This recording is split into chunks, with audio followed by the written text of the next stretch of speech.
Então, nosso boa noite novamente a todos. Um grande abraço a todos que estão participando do nosso estudo a partir de agora, que estão participando através do YouTube, do Pautalk, do Facebook. Sejam todos bem-vindos. Nós vamos dar início ao estudo desta noite do livro Céu Azul, da médium Célia Xavier de Camargo, espírito César Augusto Meleiro, tá?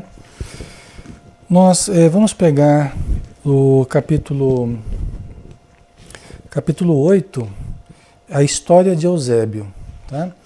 O César ele vai começar a estudar, agora que ele já está, ok Maria, obrigado, ele já está mais saudável no plano espiritual após o período de adaptação física, né, de retorno à saúde física, né, física pensando no perispírito, né, já que eles não têm mais o corpo físico propriamente, o corpo material, né, mas tem um corpo perispiritual.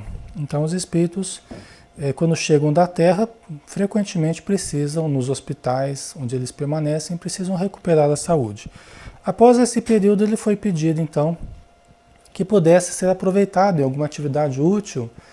E então o Mateus, o instrutor Mateus, pediu que ele fizesse um curso, né, um curso introdutório, ali, um curso de recepção, de adaptação ao plano espiritual. Né? Ele vai começar então esse curso aqui. Tá? Então vamos lá. Na manhã seguinte, Eduardo me acompanhou até o local onde seria ministrado o curso, uma das salas daquele mesmo prédio em que fizera a matrícula. Apresentou-me ao instrutor, velho amigo seu, que nos recebeu com demonstrações de amizade. Irmão Eusébio, este é o César Augusto, recém-chegado da crosta planetária e que deseja assistir às suas aulas. Estendendo-me a mão, sorridente, o instrutor afirmou: estava informado da sua presença, meu jovem. É um prazer imenso recebê-lo em nosso convívio. Iniciamos hoje um novo grupo. Espero que o curso seja de muito proveito para todos. É como se fosse um curso básico, né? Nas casas espíritas a gente promove, né, frequentemente os cursos básicos de espiritismo, tá? Né? Em que as pessoas que adentram a casa espírita, os interessados, né, que querem aprofundar conhecimentos, têm que ter uma visão geral do que é o espiritismo, né? No plano espiritual, é mais do que isso, logicamente, porque não se trata apenas de entender do espiritismo, né? Mas se trata de entender como funciona a vida espiritual. O que a gente estuda na doutrina espírita, como a gente sabe, é pouco diante da realidade espiritual. É muito pouco ainda diante da realidade espiritual, né? Então eu creio que é algo parecido, algo similar, mas de alguma forma diferente aqui, né? Então vamos lá. Fez uma pausa e, dirigindo-se para o meu acompanhante, convidou: Eduardo, vamos iniciar a aula. Deseja participar? Impossível, gostaria muito. Contudo, tenho compromissos inadiáveis, respondeu e, batendo amigavelmente em seu ombro, despediu-se. Deixo em boa companhia. César, até mais tarde. Conversando, penetramos no salão onde umas 5 dezenas de criaturas se encontravam aguardando. Eusébio, atento ao horário, iniciou a reunião com uma prece e em seguida dirigiu algumas palavras de boas-vindas à assistência. Olhei ao redor e percebi que, de um modo geral, estavam todos um pouco deslocados, como eu. Somente agora tinha oportunidade de observar melhor os colegas de curso. Olhando em torno, deparei com gente de todas as idades e notei que estavam preocupados, tensos com a nova situação. Né? Como qualquer grupo, né, que a gente vai começar, a gente fica, né, meio desambientado, a gente fica meio deslocado, tal, mas depois, daqui a pouco, está todo mundo fazendo bagunça, né? Brincadeira, né? Lá não deve ter bagunça, mas o pessoal já começa a se soltar mais, começa a se entrosar, né? E pessoas de todas as idades. É interessante isso aqui ele falar, né?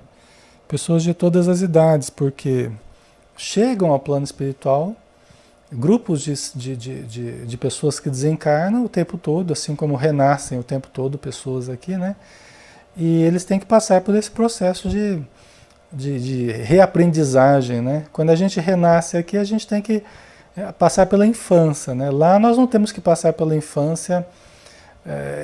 Lógico, nós podemos desencarnar aqui criança e vamos continuar criança no plano espiritual, né? Então a gente pode passar pela infância dessa forma. Mas nós vamos desencarnar e vamos estar lá do jeito que a gente estava aqui, né? Ok.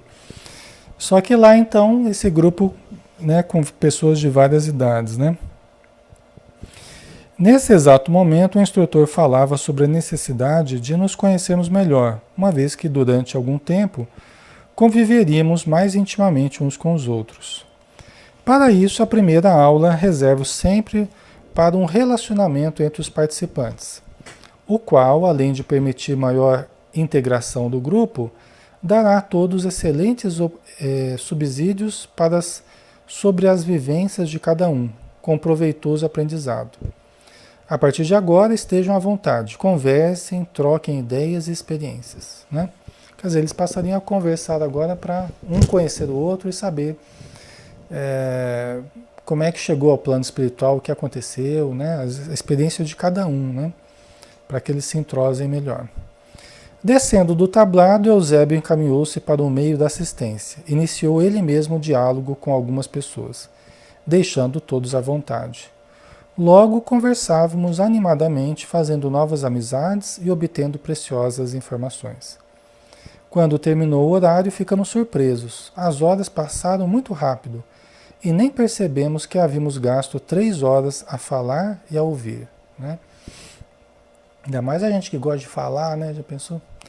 Passa 3 horas rapidinho, né? De todas as experiências que ouvi naquela manhã, uma coisa ficou patente: a perfeição da justiça divina, que dá a cada um segundo suas obras. Ninguém é injustiçado, todos recebem exatamente aquilo a que fazem jus. Isso aqui é uma coisa importante, né? E muito interessante, talvez a gente observar isso lá no plano espiritual, né?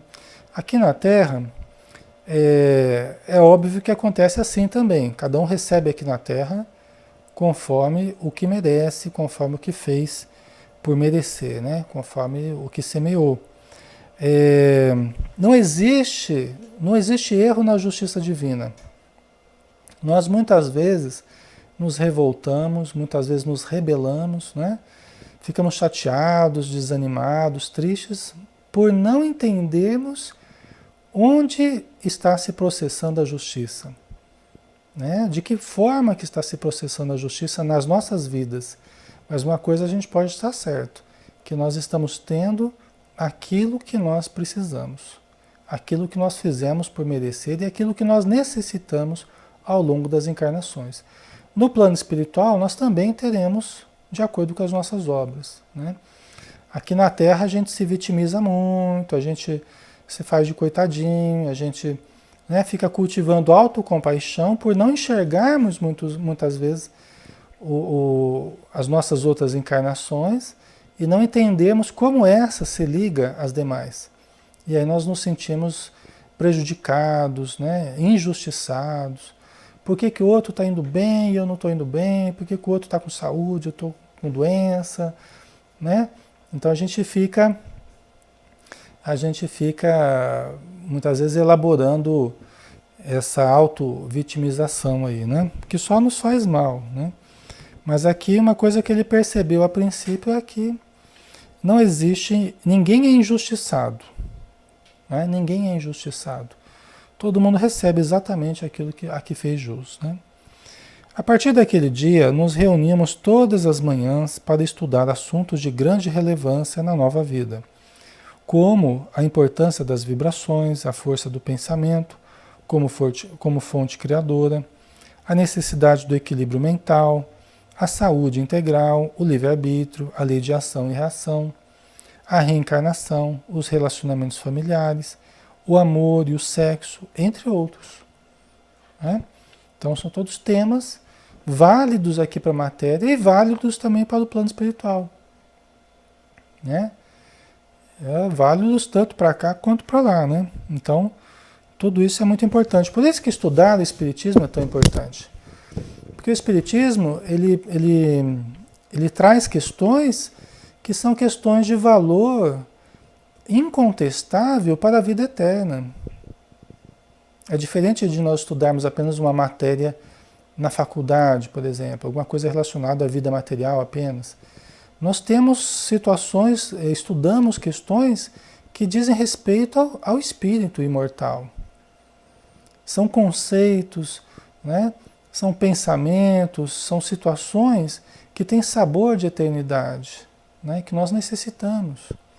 Né? Então não ficamos à cata apenas de questões materiais, né? Ou imediatas, mas questões que são importantes para os dois planos, né, Maria? Verdade. Né? Tanto para o plano material quanto para o plano espiritual. Né? E aí nós podemos fazer o que Joana de Ângeles nos aconselha, né? A também termos objetivos metafísicos, objetivos espirituais. A partir dos estudos que nós vamos realizando, nós vamos aprendendo a fazer as transferências, né, para os objetivos transpessoais, os objetivos espirituais. Né? Então a gente faz a transferência bancária, fazer a transferência para o plano espiritual, vamos fazer a transferência para o plano espiritual. Não é? Não pode fazer só para o plano material aqui, que chega lá a gente está mendigo da alma, né? Mendigo da alma. Quando o Lisas que fala assim para o André Luiz, né? Fala assim, que lá no umbral acaba permanecendo tudo aquilo que não serve para a vida superior, né?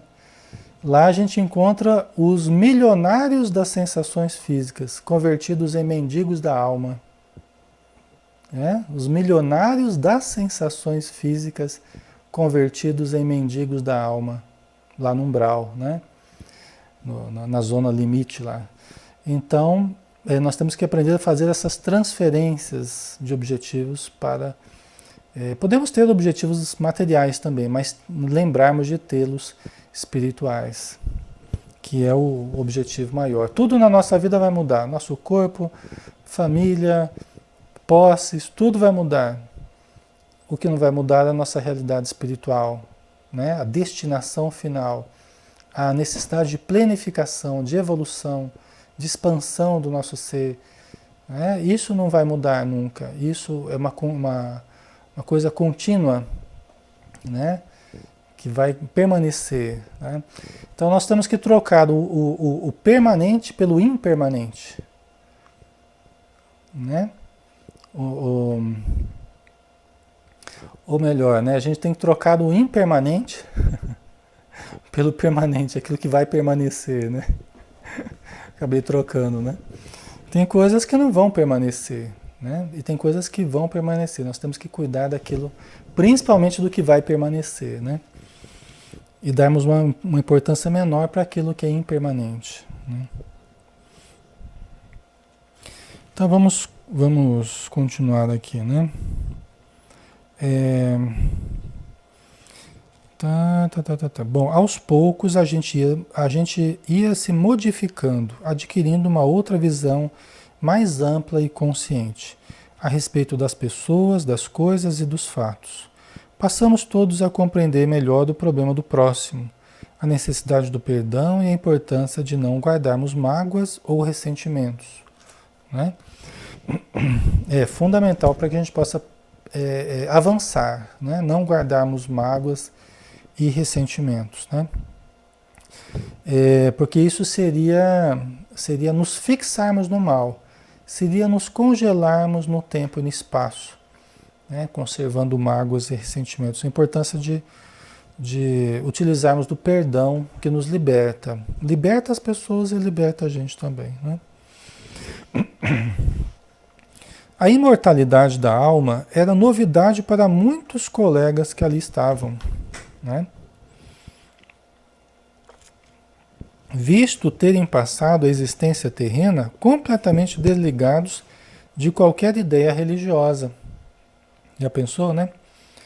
Então, pessoas estavam ali que nunca haviam pensado na imortalidade da alma.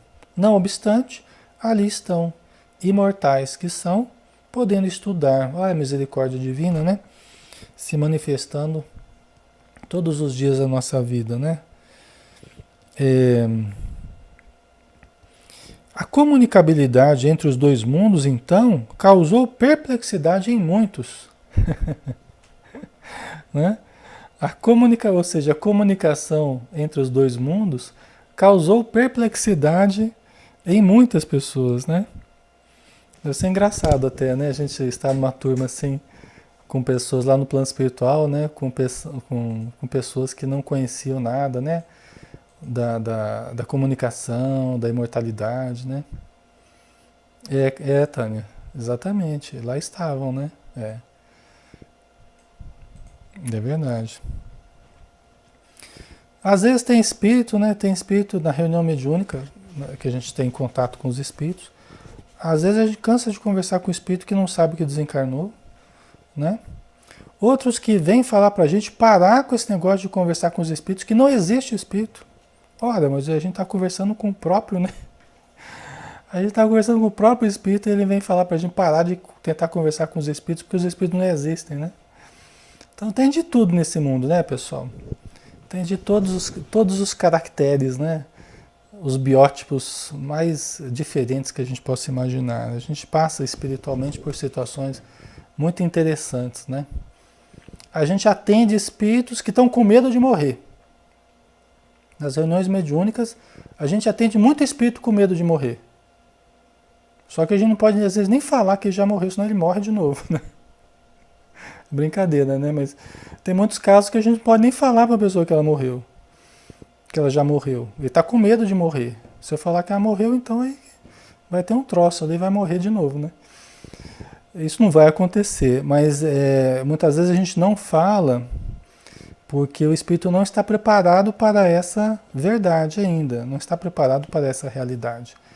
Então, ele precisa se acostumar com a ideia devagar, ele precisa ir chegando a essa ideia devagar, né? Tem um caso assim naquele livro muito bom, aqui, o último livro do André Luiz, E a Vida Continua. Tem um caso muito interessante daquele casal, né? Que se conheceram um pouco antes de desencarnar, os dois estavam com problema de saúde. E conheceram na matéria e aconteceu de um desencarnar e outro também desencarnar, né?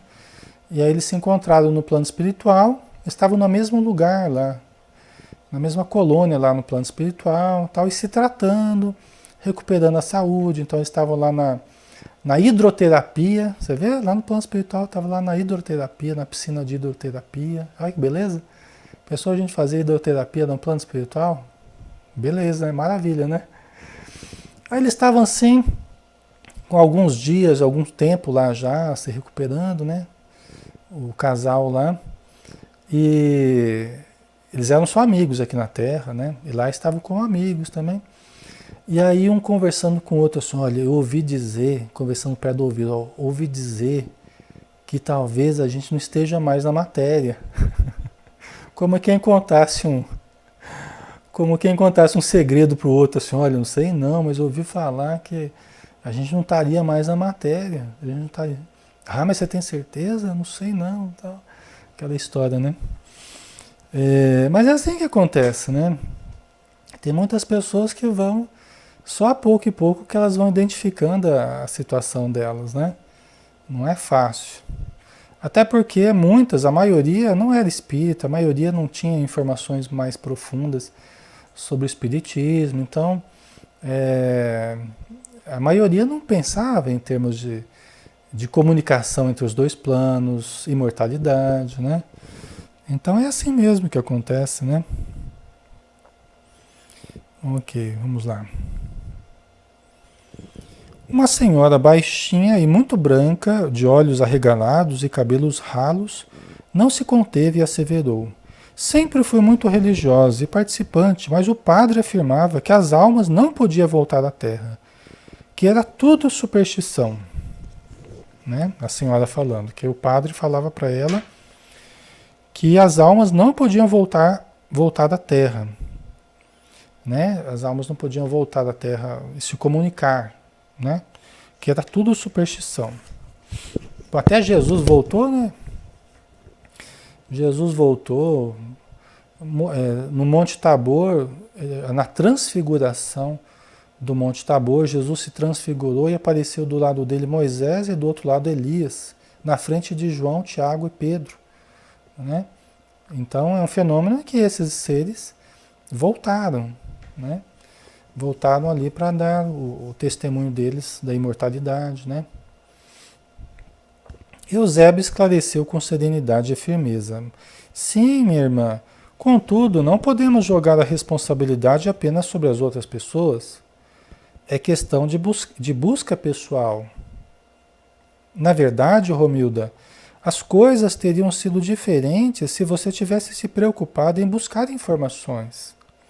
O sacerdote orientou errado, fiel ao seu ponto de vista.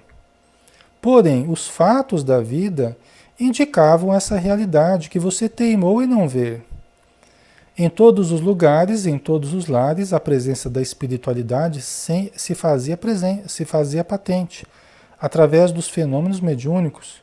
Bastaria que quisesse ter olhos de ver, como assegurou Jesus, né? Então, é verdade, né? E aqui não vai nenhuma crítica ao padre, né? No nosso ponto de vista, do ponto de vista dos espíritos, ele ensinou errado. Agora, nós não podemos, porque o padre ele vai representar um modo de pensar, que é o modo católico, né? Se for o pastor, o modo evangélico, e eles têm a crença deles que nós respeitamos, né? Só que do nosso ponto de vista, do ponto de vista dos espíritos, daqueles que estão na vida espiritual, eles interpretam como um modo errado de ensinar, né? Mas esses sacerdotes, eles estão representando um modo de pensar, né? De uma doutrina, de um modo deles pensar a quem respeitamos, né? E a responsabilidade não é só dele, né? Do sacerdote, é de todos aqueles que não buscam as informações. Às vezes as pessoas seguem outras pessoas de um modo cego. Nós não podemos seguir as pessoas de um modo cego. Nós devemos seguir raciocinando, analisando, questionando, e não apenas o sacerdote, o padre, o pastor, mas também o palestrante, a mim aqui, estudando com vocês. É preciso que questionem. Ninguém pede que vocês aceitem tudo sem pensar, sem analisar, sem questionar.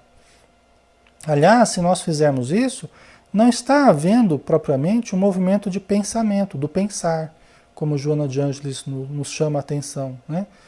Para que nós realmente expressemos o nosso pensamento, nós devemos trabalhar as informações, devemos analisá-las, né? A justeza dessas informações.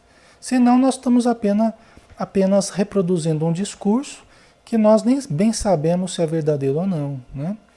Por isso que o Espiritismo, ele começou justamente através do questionamento. O Espiritismo não tem medo de questionamento, não tem medo de ser questionado. O espírita não deve temer ser questionado. O Espiritismo nasceu do questionamento. Allan Kardec foi o primeiro a questionar os espíritos.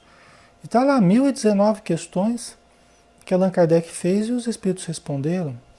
O Espiritismo nasceu da pesquisa, da ciência espírita, da investigação, né, desse contato com os espíritos. Tá? Então é importante que a gente questione. A Maria está colocando, a Diana perguntou, se contar para o espírito que está desencarnado, o que pode acontecer? Ele pode ter problemas emocionais graves, Diana. Pode se alienar, inclusive. Não apenas no plano espiritual, aqui na Terra também.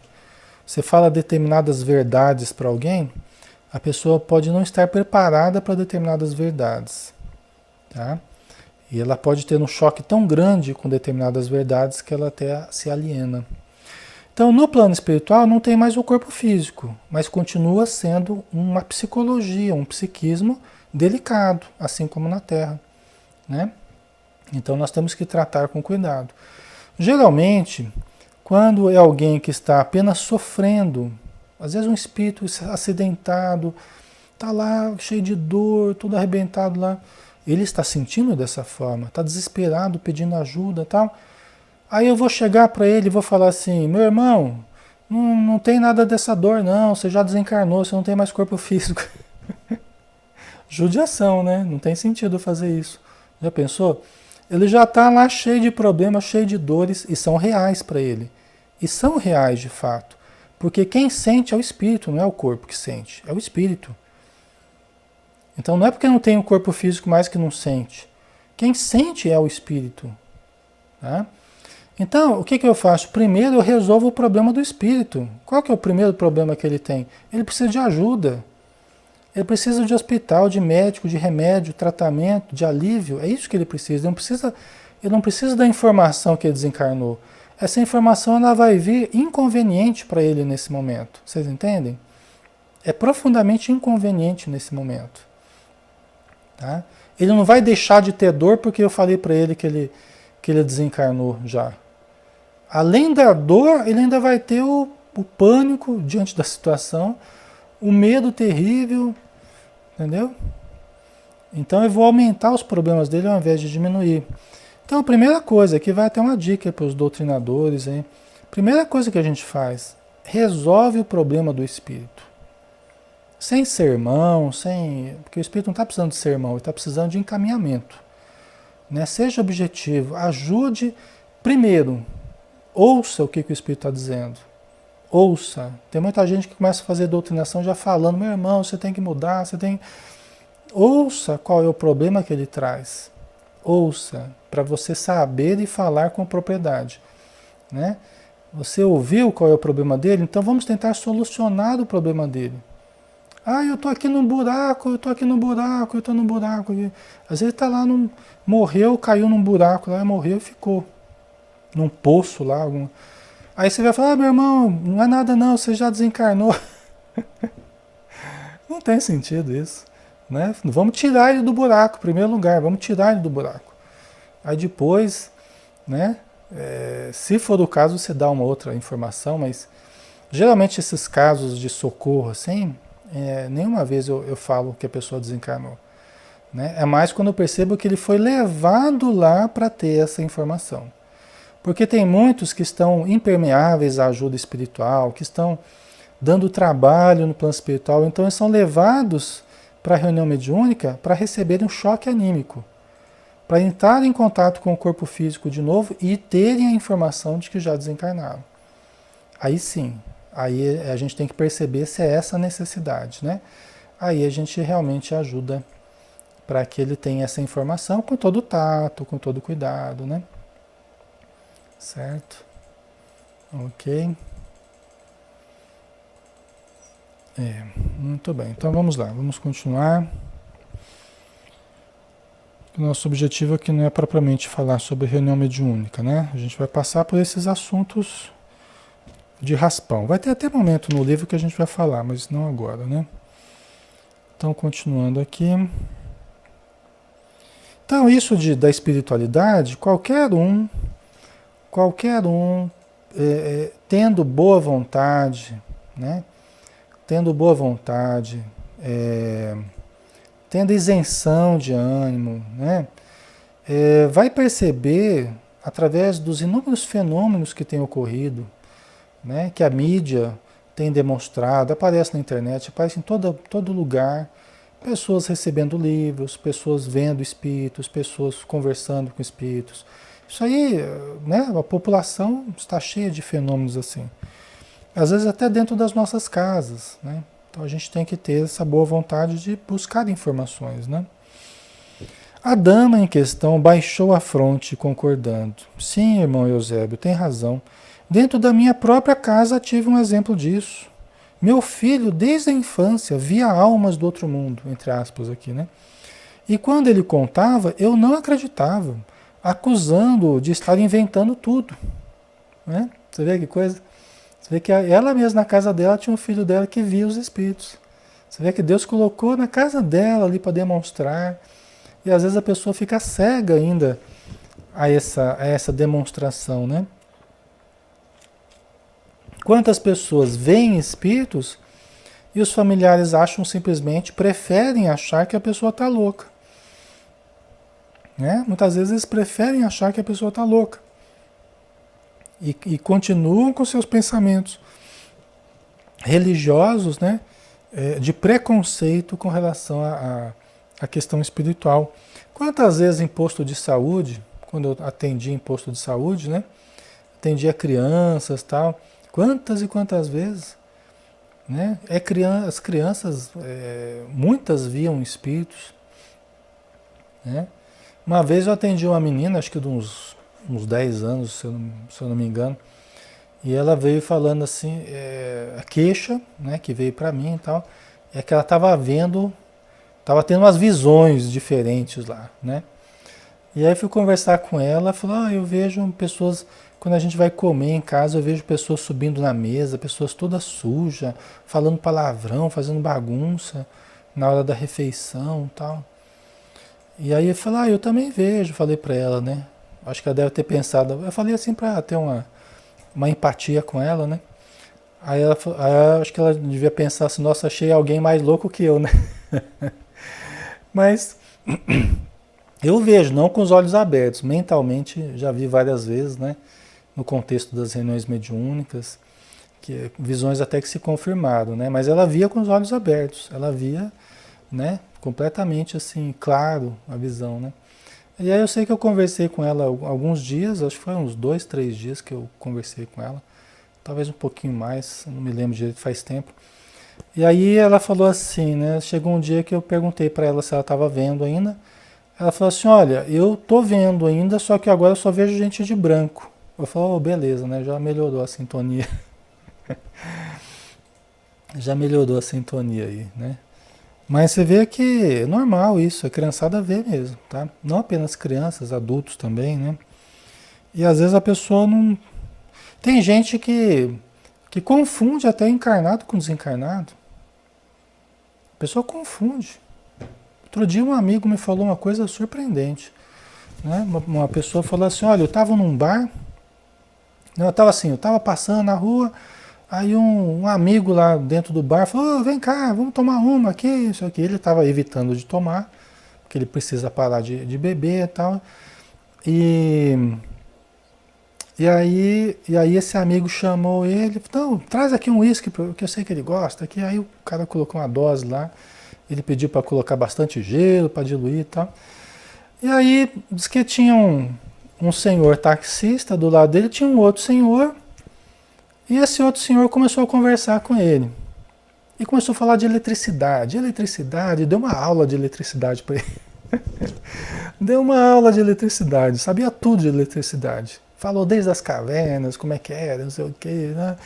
Ele deu uma aula lá, ele ficou até espantado com a sabedoria da pessoa, né? E conversa vai, conversa vem, não sei o que. Aí ele levantou para ir no banheiro, né? Levantou para ir no banheiro, foi no banheiro, tal, voltou, o copo dele ali em cima, né? Aí esse senhor que estava falando de eletricidade para ele, falou assim, olha, você cuidado aí que tinha um espírito bebendo no seu copo aí. O quê? O quê? Como assim, né? Cuidado que tinha um espírito bebendo no seu copo aí, o homem falou para ele, né? Falei, mas eu não vi nada, não estou vendo nada. Falei, mas ele não quer que você veja mesmo. Desse jeito, né? Mas ele não quer que você veja mesmo, né? Tá bebendo no seu copo aí junto com você. Aí ele, quer saber, eu vou até parar de beber esse negócio aqui. Ele deixou. E levantou e tal, e foi se despedindo do pessoal ali. Ele chegou saindo assim do bar ali, conversou com o dono do bar. Escuta, quem que é aquele cara ali que está sentado ali? Que eu estava conversando ali e tal, né? Aí o dono olhou assim, que cara? Falei, não tinha ninguém ali. Falou, mas tinha um cara que eu estava conversando, estava papeando, até o taxista estava do meu lado. E ele falou assim que o taxista ficava olhando para ele. Eu ficava quieto assim, olhava para ele. E ele acho que conversando com alguém ali. O taxista deve ter achado que ele estava louco, né? Ele na maior conversa com o espírito ali. Era um espírito que estava ali com ele, né? O que falou que tinha um espírito tomando junto com ele ali. Era um outro espírito que estava ali, né? Talvez alguém que estava tentando alertá-lo, né? Estava ali tentando demonstrar alguma coisa para ele. Ele tem uma mediunidade muito interessante, essa pessoa, esse amigo meu aí tem uma mediunidade muito interessante. Tem ocorrido assim umas coisas muito, muito interessantes, né? Mas é isso aí, é a comunicação com os espíritos, né? Toda parte. A gente precisa tomar cuidado. Principalmente quem gosta de beber muito, precisa tomar cuidado, né? Então, às vezes não está bebendo sozinho, não. Está bebendo junto com os espíritos lá, né? Mas vamos lá. É, Eusébio ouviu com serenidade e percebi que ele estava a par do fato que aconteceu na casa da Romilda lá, que o filho dela tinha mediunidade e tal, né? Então o Eusébio estava a par do fato, né? Eu acho que devia estar na ficha dela lá já, né? Continuando, o instrutor considerou: de modo geral, quando encarnados, agimos assim. Também eu não agi de outro modo. Ele quando estava na matéria, né? Fez uma pausa, fitando os alunos, e como se buscasse na memória os acontecimentos passados, narrou. Agora vamos ver a história do Eusébio, né? Na minha última existência na Terra, fui religioso. Meus pais tomaram a decisão de entregar-me a Deus. E ainda muito jovem, fui para o mosteiro. Fui para o mosteiro. Era comum, né? As famílias no passado aí entregar o primeiro filho a Deus, né? Tipo assim, 10%, né? 10% do que eu ganhei, eu dou para Deus. Tô brincando, né? Mas assim, primeiro filho, então, era, coitado, né? Já era entregue para Deus, né? Já ia virar padre e tal, né? Era muito comum isso no passado, né? É, como não tivesse vocação para o sacerdócio, tornei-me um péssimo religioso, né? Isso também aconteceu muitas vezes, né? Às vezes a pessoa... Ontem mesmo eu estava lendo no Missionários da Luz, tem um caso desse, do Marinho, né? Que o Alexandre e o André Luiz vão ajudar. Eles participam de uma comunicação, né? Numa reunião mediúnica, em que eles trazem esse ex-padre chamado Marinho, né? Que a mãe dele achou que ele tinha vocação para filosofia, gostava de filosofar. A mãe achou que ele devia ser padre. E ele, na verdade, ele tinha uma missão importante no campo da filosofia espiritualista, né? Mas a mãe achou que ele tinha que ser padre e ele foi ser padre. Só que ele aprontou dentro da igreja, né? Ele realmente não teve uma atitude compatível. E desencarnou cheio de problemas, e exigindo o céu que ele tinha ganho, porque ele era representante de Deus na Terra, não sei o quê. E chegou no plano espiritual e estava em péssimas condições. Não tinha condição de ir para uma região elevada. Ele estava revoltado, então, na vida espiritual, né? Então aconteceu muito isso ao longo da história, né? De pessoas acharem que estavam investidas, né? De um poder.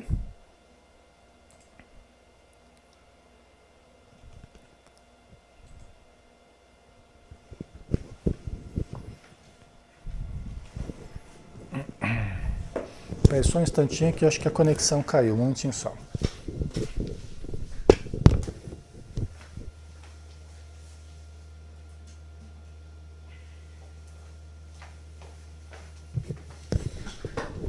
Vamos ver se vai voltar a conexão aqui. Vamos ver aqui. Porque eu estou gravando aqui no computador, mas o ao vivo aqui deu uma embananada. Vamos ver se vai voltar aqui.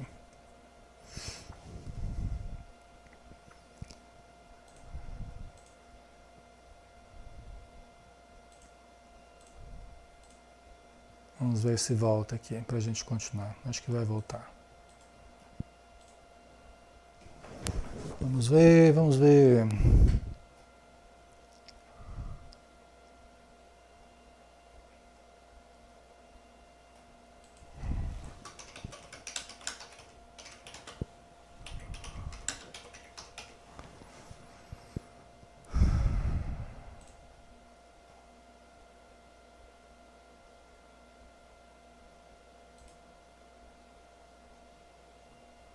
Aqui. Então vamos lá. Vamos continuar aqui com o nosso estudo ao vivo, tá?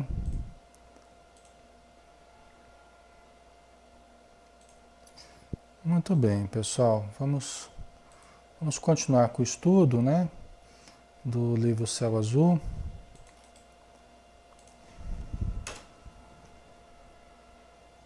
Tá? Vamos lá. Ainda bem que a gente está gravando, então ninguém vai perder nada, né?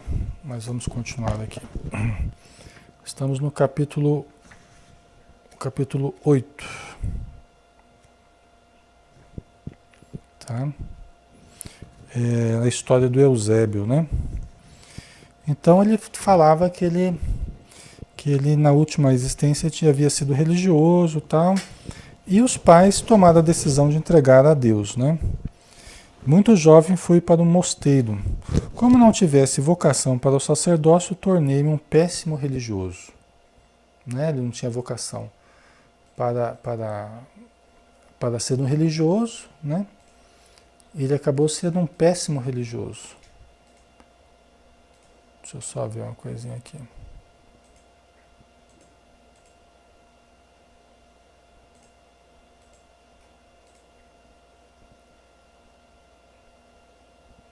Só um instantinho.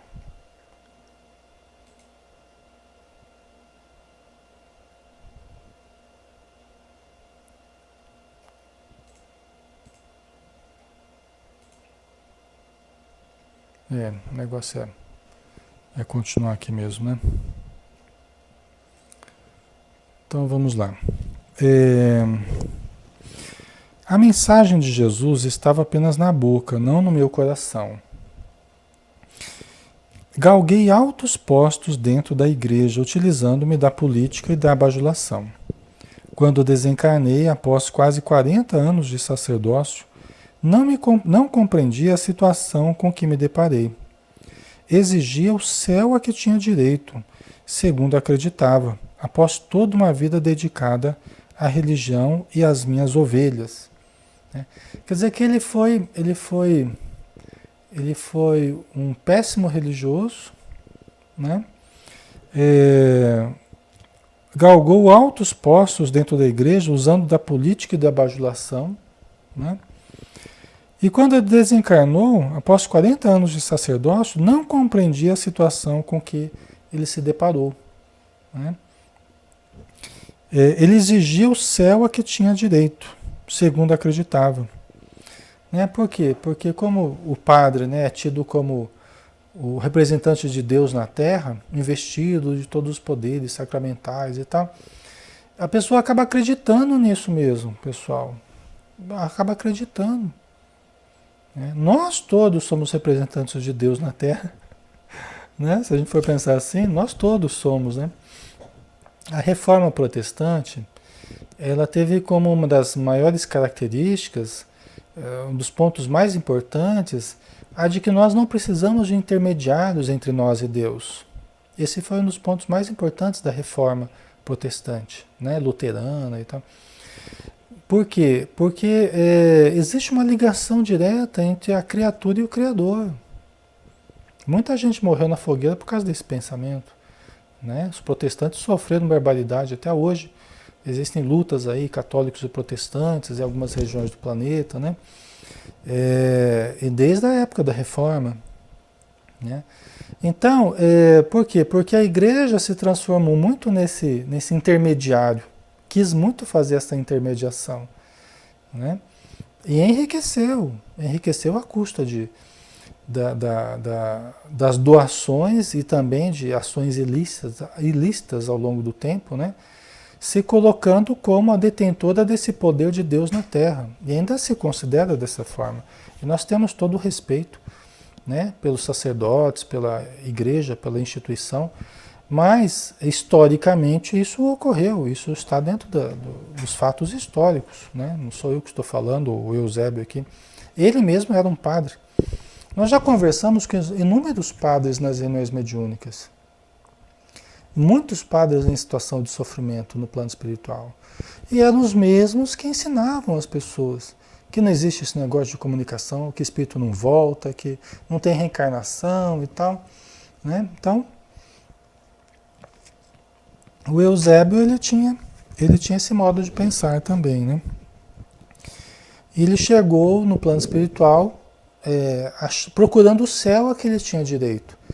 Né? Na verdade, tem direito ao céu aquele que faz jus através do amor, através do bem, da caridade que pratica, do bem que esparge ao seu redor, né? Não é por decreto, não é por uma canetada, por uma assinada de alguém lá, você está recebendo o poder divino, poder de Deus na Terra, tá? Isso não adianta nada, né? Então cria ilusões na cabeça das pessoas, né? Contudo, meu sofrimento era atroz. Em regiões inferiores, amarguei minhas faltas, rebelde e orgulhoso que era. Rancoroso, não perdoava aqueles que julgava culpados pela minha situação após a morte, e a muitos outros pelo que me tinham feito em vida. Quer dizer, continuou colocando a culpa nos outros, né? Aqueles que eram responsáveis pelo sofrimento que ele estava passando e também aqueles que o haviam prejudicado de alguma forma durante a Terra, né? Ouvíamos atentos a exposição de Eusébio, assistindo às suas aulas, observando o conhecimento superior de que dava mostras e as qualidades morais que lhes ornavam a personalidade. Jamais imaginaríamos que tivesse tido tantos problemas após a morte, né? Você vê, o César desencarnou por causa da doença, não precisou nem passar pelo umbral, foi direto para a céu azul. Você vê, o Eusébio já foi diferente. Ficou anos no umbral, né, revoltado e tal, né? Fez uma pausa e, passando o olhar tristonho sobre a assistência, prosseguiu. Assim, liguei-me a bandos de espíritos vingativos, que prometeram ajudar-me em meus objetivos inferiores. É assim, né? Quando a pessoa fica revoltada, aquele espírito, né, aquela pessoa desencarna, então acha que tem direitos e direitos e direitos, chega lá e vê que não tem direito nenhum. Né? Tinha que ter aproveitado bem a encarnação e não aproveitou. Né? Aí se revolta. E aí o que acontece? Acaba encontrando outros revoltados também. Então acaba se ligando a um bando, uma legião de espíritos revoltados. Né? E são essas legiões de espíritos revoltados que sempre existiram. Né? Jesus fala sobre essa legião. Nos evangelhos a gente vê quando ele encontra o endemoniado gadareno, né, que estava tomado por um espírito de uma condição bem inferior, né, e Jesus fala, né, como é que você se chama? Né, eu me chamo Legião porque somos muitos. Né, os que estavam influenciando aquela pessoa que estava obsediada eram muitos espíritos. É uma legião, um bando desses que o Eusébio se ligou. Né? Então, durante muito tempo permaneci nessa situação, aumentando cada vez mais meus débitos perante a lei. Como tudo tem um fim, para mim também chegou a hora da verdade. Cansado de tanto sofrer e de fazer sofrer, lembrei-me de minha mãe, e assim permiti a aproximação de entidades amigas que me resgataram. Muitas vezes mães, mulheres, né, esposas, filhos, vêm resgatar o seu parente, né?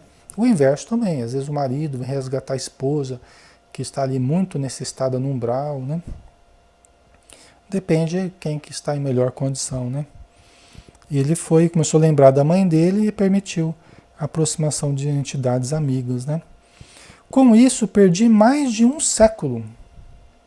Olha só, perdeu mais de um século. Olha quanto tempo que ele ficou envolto nas coisas inferiores, né?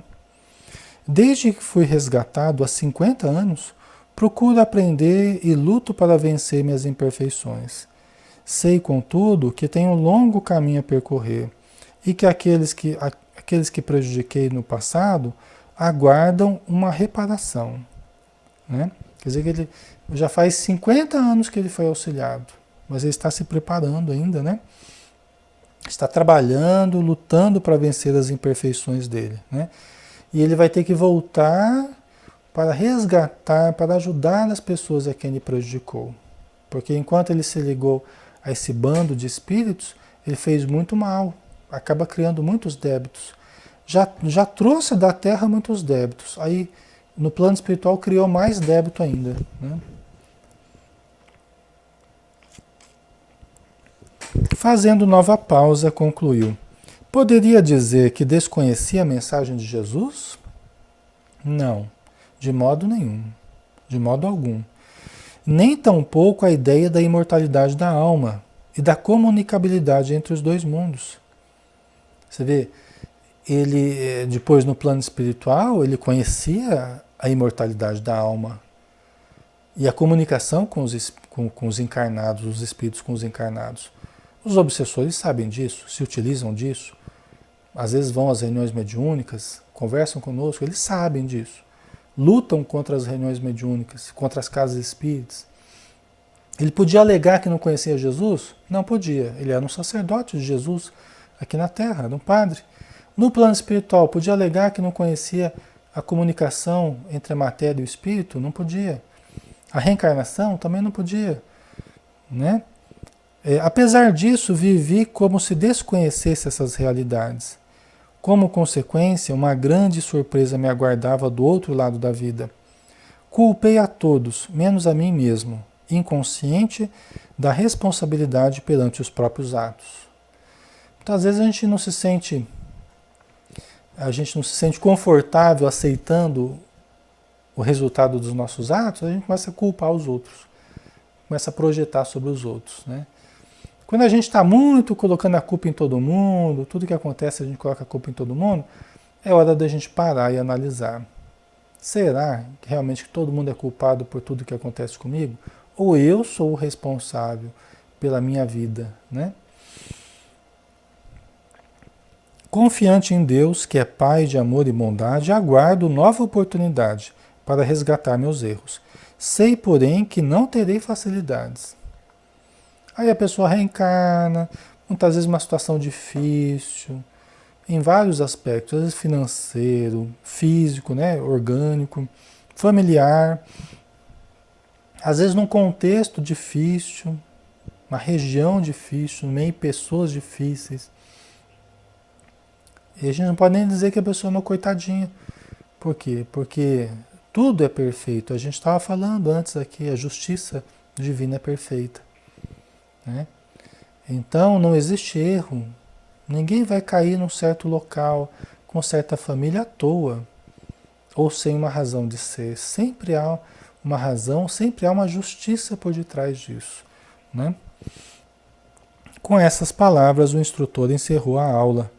Nós que tanto tagarelávamos durante as aulas, fazendo perguntas e questionamentos, permanecemos calados, meditando na experiência que nos fora relatada com tanta humildade, né?